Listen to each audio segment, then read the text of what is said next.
बारिश के बाद आसमान में इंद्रधनुष निकला था। तालाब के किनारे सब लोग टहल रहे थे। रामदीन का परिवार भी तालाब के किनारे था। तभी कौशल्या ने ये सब नज़ारे देखकर कहा, हे भगवान, अब चैन से मरूंगी। मेरा गांव फिर से जी उठा। अम्मा, ऐसी बात मत करो। अभी तो आपको गीता की शादी देखनी है। पहले पढ़ाई बेटा, फिर शादी। मेरी पोती अफसर बनेगी। अभी तक आपने देखा, रामपुर गांव भीषण गर्मी और सूखे की मार झेल रहा था। पानी की एक एक बूंद के लिए लोग तरस रहे थे। रामदीन का परिवार गरीबी, कर्ज और अपने छोटे बेटे पिंटू की बिगड़ती तबीयत से जूझ रहा था। तभी साहूकार हरिराम ने कर्ज के बदले उनकी आखिरी जमीन हड़पने की कोशिश की, लेकिन दादी कौशल्या ने हिम्मत नहीं हारी। उन्होंने रामदीन को गांव छोड़ने के बजाय गांव को बचाने की राह दिखाई। इसी दौरान गीता ने गांव के पुराने तालाब को फिर से गहरा कराने का सुझाव दिया। रामदीन ने मास्टर जी के साथ पंचायत में ये प्रस्ताव रखा, लेकिन सरपंच ने साफ कह दिया कि हरिराम के दस्तखत के बिना कोई सरकारी काम आगे नहीं बढ़ सकता। आखिरकार पूरी उम्मीद अब हरिराम के फैसले पर टिक गई। अब देखते हैं आगे क्या होता है। शाम को रामदीन थका हारा घर लौटा। चेहरे पर पसीना और मायूसी दोनों थी। अम्मा, सरपंच ने हाँ तो कर दी, पर हरिराम के दस्तखत के बिना कागज आगे नहीं बढ़ेगा। मुझे पता था, वो गिद्ध है, मरे बिना नहीं छोड़ेगा। अब क्या होगा? 1 महीना भी पूरा होने वाला है। सोचता हूँ हरिराम के पैरों में गिर जाऊं, शायद पिघल जाए। खबरदार जो ऐसा किया। ईमानदार आदमी किसी के पैर नहीं पकड़ता, दिमाग से लड़। पिताजी, मेरे दिमाग में एक बात आई है। बोल बेटा। हरिराम कंजूस है ना, वो सिर्फ फायदा देखता है। अगर हम उसे यकीन दिला दें कि तालाब बनने से उसका भी फायदा है तो। उसका क्या फायदा बेटा? उसका तो सबमर्सिबल चल रहा है। माँ, उसकी हवेली तालाब के पास ही है। अगर तालाब भर गया तो उसकी जमीन की कीमत 2 गुनी हो जाएगी और गर्मी में उसके कूलर भी अच्छे चलेंगे, नमी से। अरे, मेरी बच्ची तो बहुत तेज निकली। बिल्कुल सही कहा।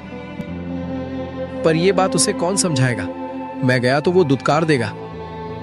मैं चलूंगा रामदीन, मैं भी साथ चलूंगा। मास्टर की बात शायद मान जाए।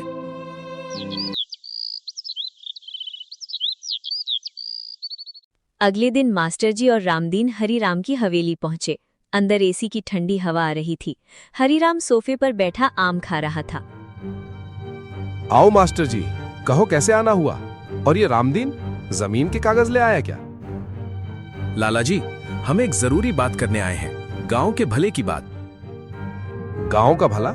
उसमें मेरा क्या भला? लाला जी, पुराना तालाब अगर गहरा हो जाए और पानी आ जाए तो क्या? मेरा सबमर्सिबल तो चल ही रहा है, मुझे क्या लेना? लाला जी, आपकी हवेली की जमीन की कीमत अभी 10 लाख बीघा है। अगर तालाब में पानी भर गया, हरियाली हो गई, तो वही जमीन 25 लाख बीघा बिकेगी। बात तो ठीक कह रहे हो मास्टर जी। और लाला जी, तालाब भरने से ठंडक होगी, आपके एसी और कूलर की बिजली भी कम खर्च होगी। महीने का 4000 बच जाएगा। 4000 महीना? यानी साल का 48,000।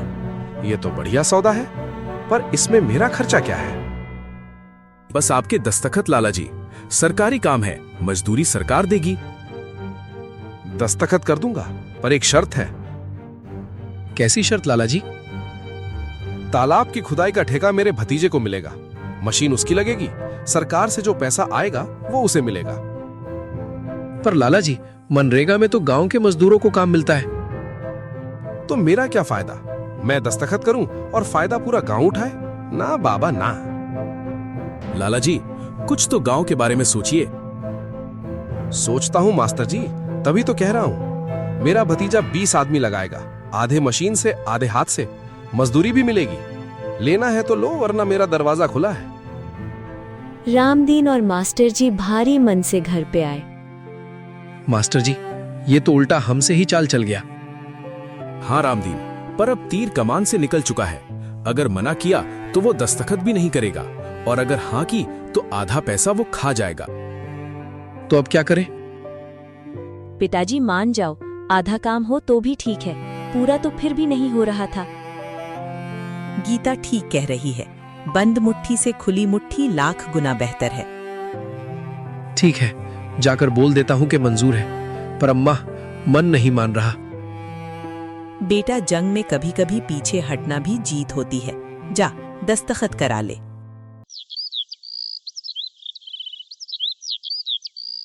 अगले हफ्ते तालाब की खुदाई शुरू हो गई।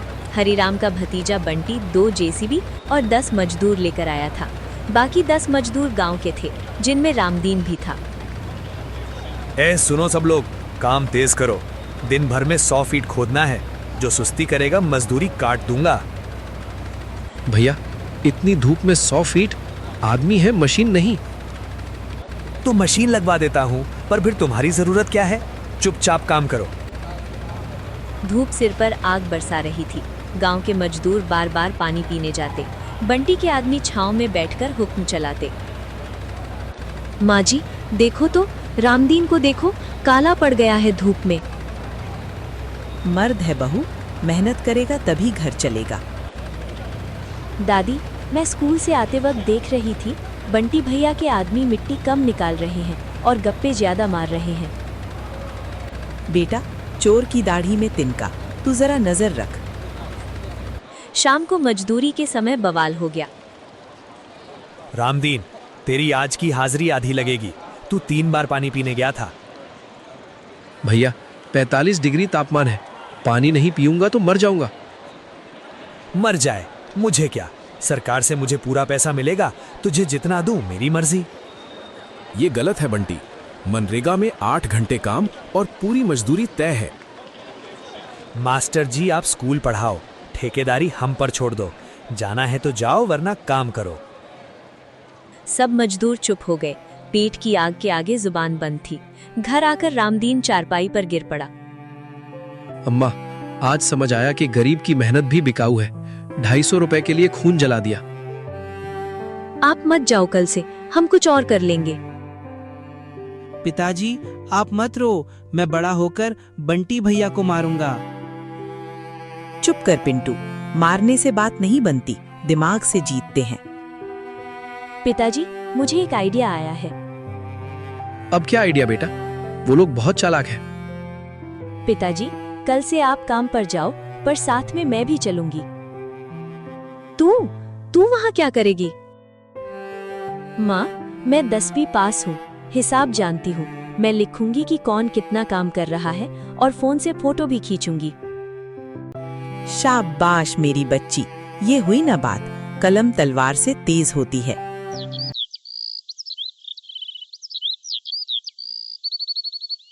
अगले दिन गीता एक पुरानी कॉपी और पेंसिल लेकर तालाब पर पहुंच गई। सिर पर दुपट्टा बांधा और एक पेड़ के नीचे बैठ गई। ए लड़की, तू यहाँ क्या कर रही है? चल भाग। भैया, मैं टाइम लिख रही हूँ, कौन कितने बजे आया, कितने बजे गया, मास्टर जी ने कहा है। मास्टर जी का दिमाग खराब हो गया है। चल लिख, पर मेरे काम में दखल मत देना। गीता सच में सब लिखने लगी। 10 बजे बंटी के 2 आदमी बीड़ी पीने गए। 11 बजे जेसीबी 1 घंटा बंद रही, ड्राइवर सो रहा था। 12 बजे गांव के मजदूर लगातार काम कर रहे हैं। दोपहर में सरपंच बंसीलाल और हरिराम भी निरीक्षण करने आए। वाह भतीजे, काम बढ़िया चल रहा है। हाँ चाचा जी, देखो कितनी मिट्टी निकलवा दी। लाला जी, 1 मिनट। तू कौन? मैं रामदीन की बेटी गीता। लाला जी, ये देखो हिसाब। आपकी 2 जेसीबी में से एक आज 3 घंटे बंद रही। आपके 10 में से 4 आदमी आधा दिन गायब रहे। ए लड़की, झूठ मत बोल। मैं झूठ नहीं बोल रही, ये देखो फोटो, समय भी लिखा है। और ये गांव के 10 मजदूर बिना रुके काम कर रहे हैं, पर इन्हें आधी मजदूरी मिल रही है। ये तो गलत बात है बंटी। बंसीलाल, तू चुप रहे। ए लड़की, तुझे क्या चाहिए? मुझे कुछ नहीं चाहिए लाला जी, बस इंसाफ चाहिए। या तो सबको पूरी मजदूरी दो, या मैं ये कॉपी और फोटो बीडीओ साहब के पास ले जाऊंगी। चाचा जी, ये धमका रही है। चुप कर बंटी। ए गीता बेटा, तू तो बहुत समझदार है। ठीक है, आज से सबको पूरी मजदूरी मिलेगी। सच लाला जी? हाँ रामदीन, पर ये लड़की को यहाँ से ले जा, इसका दिमाग बहुत चलता है। लाला जी, मैं कल भी आऊंगी जब तक तालाब पूरा नहीं होता। उस दिन के बाद काम सही से चलने लगा। 15 दिन में तालाब 20 फीट गहरा हो गया। मिट्टी काली निकलने लगी। सब कहने लगे नीचे पानी है। रामदीन, तेरी बेटी ने तो कमाल कर दिया। मास्टर जी, सब अम्मा की सीख है। उन्होंने ही कहा था कि पढ़ाई सबसे बड़ा हथियार है। पर असली परीक्षा अब थी। तालाब तो खुद गया, पर पानी कहाँ से आए? बारिश का नाम नहीं था। माँ जी, सब मेहनत बेकार गई क्या? नहीं बहू, मेहनत कभी बेकार नहीं जाती। ऊपर वाला देख रहा है। तभी एक दिन आसमान में काले बादल घिर आए। गांव वाले दौड़कर तालाब के पास जमा हो गए। माँ देखो, बादल। गीता दीदी, लगता है भगवान ने सुन ली। और फिर जोर की बारिश शुरू हुई। 5 साल बाद रामपुर में ऐसी बारिश हुई थी। 3 घंटे लगातार पानी गिरा। सूखा तालाब धीरे धीरे भरने लगा। देखो बहू, मैंने कहा था ना, धूप कितनी भी तेज हो, छांव जरूर आती है। अम्मा, आप सही थी। भागने से कुछ नहीं होता। और गीता बेटी, तूने तो गांव का भाग्य बदल दिया। माँ, मैंने कुछ नहीं किया, ये सबने मिलकर किया। पिताजी ने मेहनत की, दादी ने हिम्मत दी, रिंकी ने साथ दिया, मास्टर जी ने आवाज उठाई।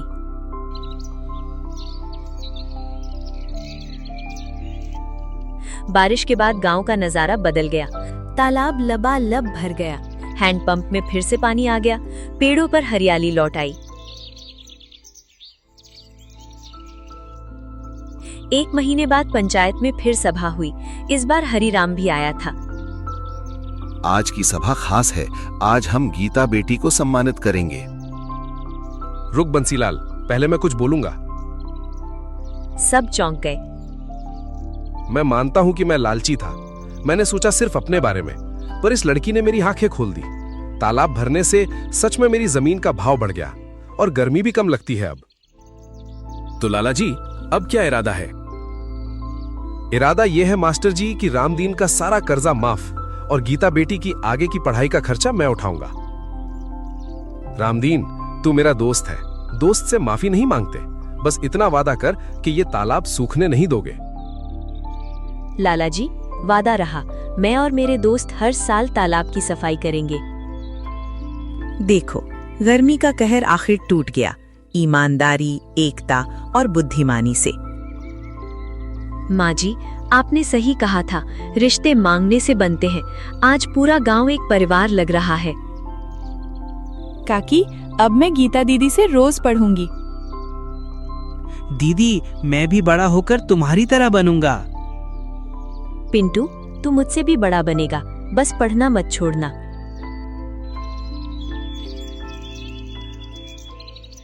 बारिश के बाद आसमान में इंद्रधनुष निकला था। तालाब के किनारे सब लोग टहल रहे थे। रामदीन का परिवार भी तालाब के किनारे था। तभी कौशल्या ने ये सब नजारे देखकर कहा, हे भगवान, अब चैन से मरूंगी।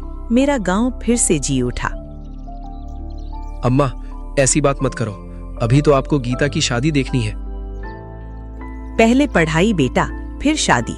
मेरी पोती अफसर बनेगी, पूरे जिले का सूखा खत्म करेगी। पूरे गांव में उत्सव का माहौल था। गर्मी का कहर खत्म हो चुका था, पर लोगों के दिल में जो गर्मजोशी आई थी, वो हमेशा के लिए रह गई।